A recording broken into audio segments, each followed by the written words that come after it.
रहे हैं कि पश्चिम संभल जाए, पश्चिम के जो मुल्क हैं वो तालिबान अफगानिस्तान को मान्यता दे दें, उनको गले लगा लें।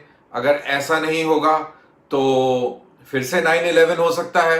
तो ऐसी बातें क्यों कर रहे हैं? वो इसीलिए कर रहे हैं, शायद वो कहीं ना कहीं डरे हुए हैं। जैसे मैंने कहा कि नतायज अब सामने आने वाले हैं और आ भी रहे हैं। उनका वो स्टेटस है कि पाकिस्तान दुनिया की सबसे बड़ी सुपर पावर अमेरिका को धमकी लगाए, या पाकिस्तान इंटरनेशनल पावर्स को धमकी लगाए, या पाकिस्तान पूरी दुनिया को ये धमकी लगाए कि अगर तुमने अफगानिस्तान को तस्लीम ना किया तो एक और 9/11 हो जाएगा।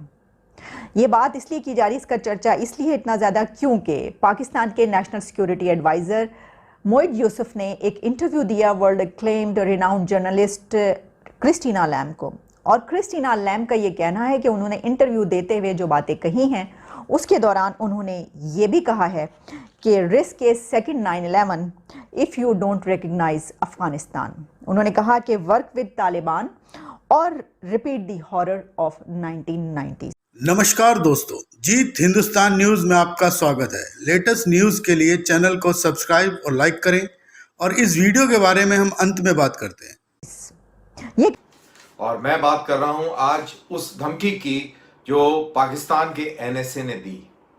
उनके मुंह से वो दिल की बात निकल ही गई।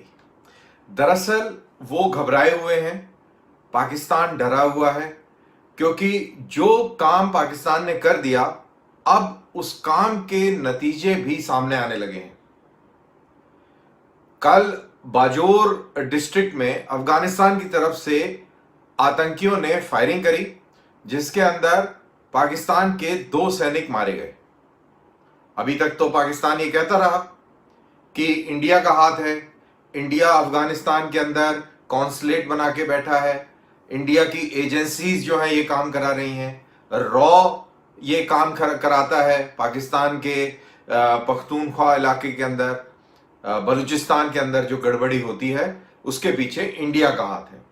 लेकिन अब सवाल ये पैदा होता है कि अब तो इंडिया वहां नहीं है, अब तो इन्हीं के अपने लोग हैं, इन्हीं के तालिबान हैं, इन्हीं के मदरसों में उन्होंने पढ़ाया है, तालीम दी है, उनको पाला पोसा बड़ा किया है, उनको उनकी रहनुमाई करी है, उनके साथ और बल्कि मैं कहूंगा उनको आगे करके पूरा अफगानिस्तान इन्होंने फतेह कर लिया है। तो अभी पाकिस्तान की ही तो सरकार है अफगानिस्तान में। तो अब ऐसी बातें क्यों कर रहे हैं कि पश्चिम संभल जाए, पश्चिम के जो मुल्क हैं वो तालिबान अफगानिस्तान को मान्यता दे दें, उनको गले लगा लें। अगर ऐसा नहीं होगा तो फिर से 9/11 हो सकता है। तो ऐसी बातें क्यों कर रहे हैं? वो इसीलिए कर रहे हैं, शायद वो कहीं ना कहीं डरे हुए हैं। जैसे मैंने कहा कि नतायज अब सामने आने वाले हैं और आ भी रहे हैं। इंडिया को ब्लेम करते रहे, लेकिन अब इंडिया बाहर हो गया है, तो अपने लोगों को कैसे और बेवकूफ बनाएंगे, ये बड़ा इंटरेस्टिंग है। लेकिन ये बड़े कलाकार लोग हैं, ये कुछ ना कुछ जरूर निकाल लेंगे। अपनी मासूम आवाम को बेवकूफ बनाना इन लोगों को बहुत अच्छी तरह आता है। इन्होंने इतने साल तक बेवकूफ बना के रखा और लोग बेवकूफ बन भी गए और इनको सही मानते भी हैं। ये जो कहते हैं वो उसको सही भी मान लेते हैं कि हाँ ये हमें सही बता रहा है।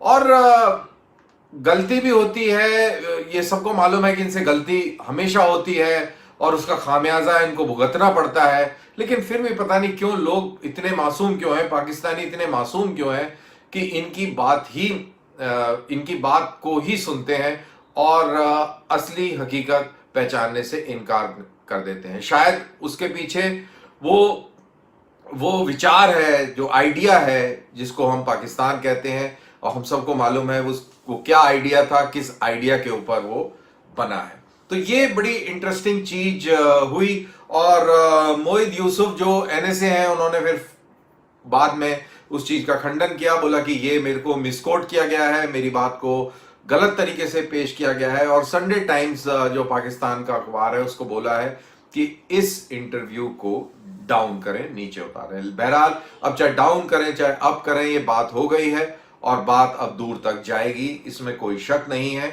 और मैं कहता हूं जानी भी चाहिए, क्योंकि इसी के अंदर पाकिस्तान का असली चेहरा छुपा हुआ है।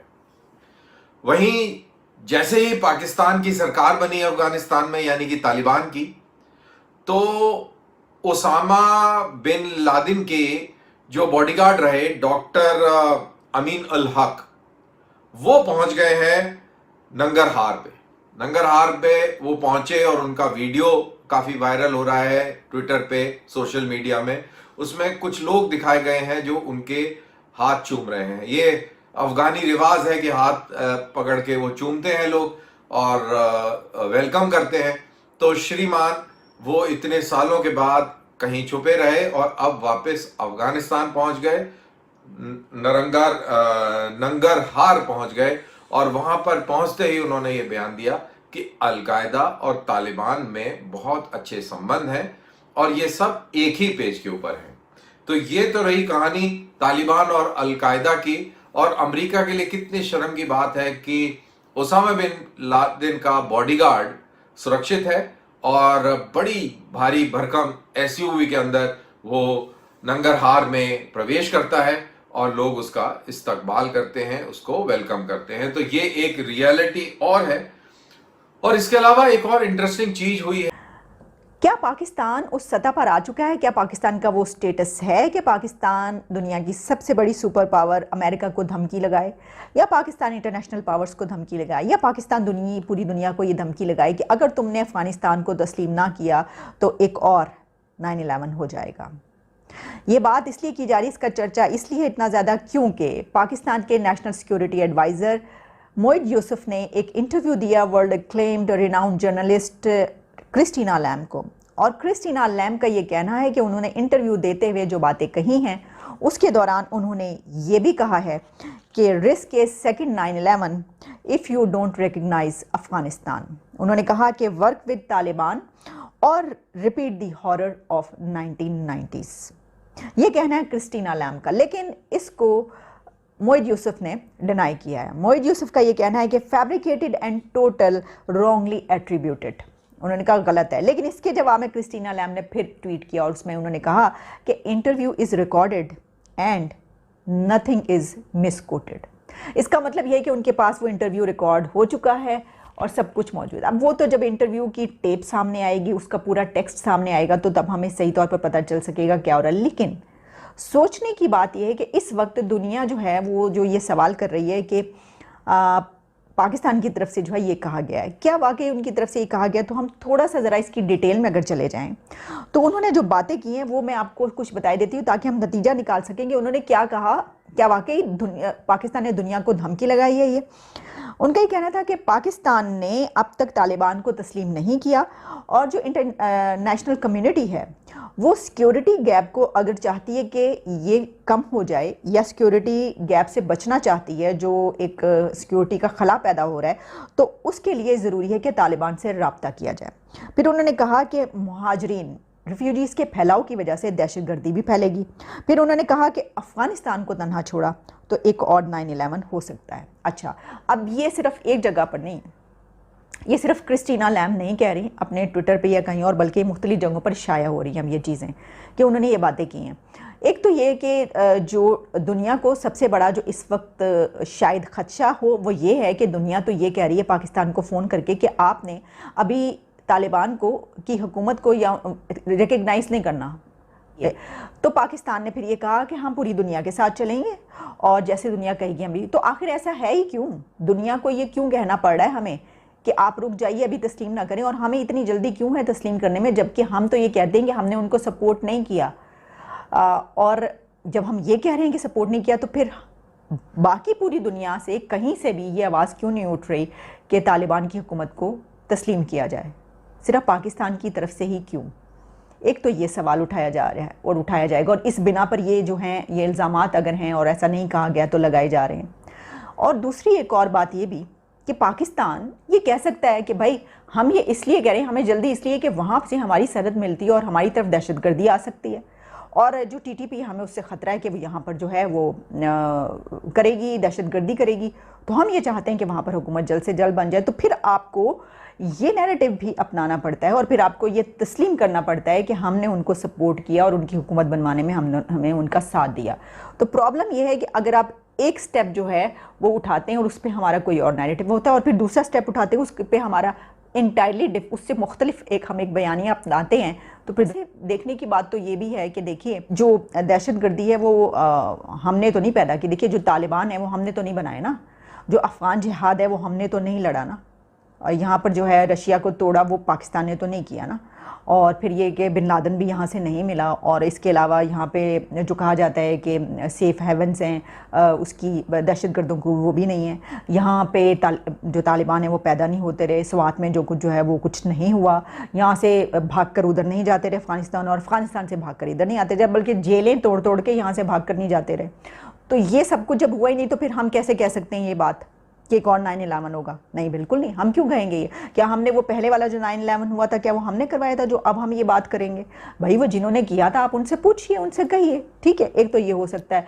लेकिन प्रॉब्लम ये है कि ये जो दुनिया है ये अब ग्लोबल विलेज बन चुकी है, और वो हर चीज़ जो है बड़ी गहरी निगाह से वहाँ पर देखी जाती है।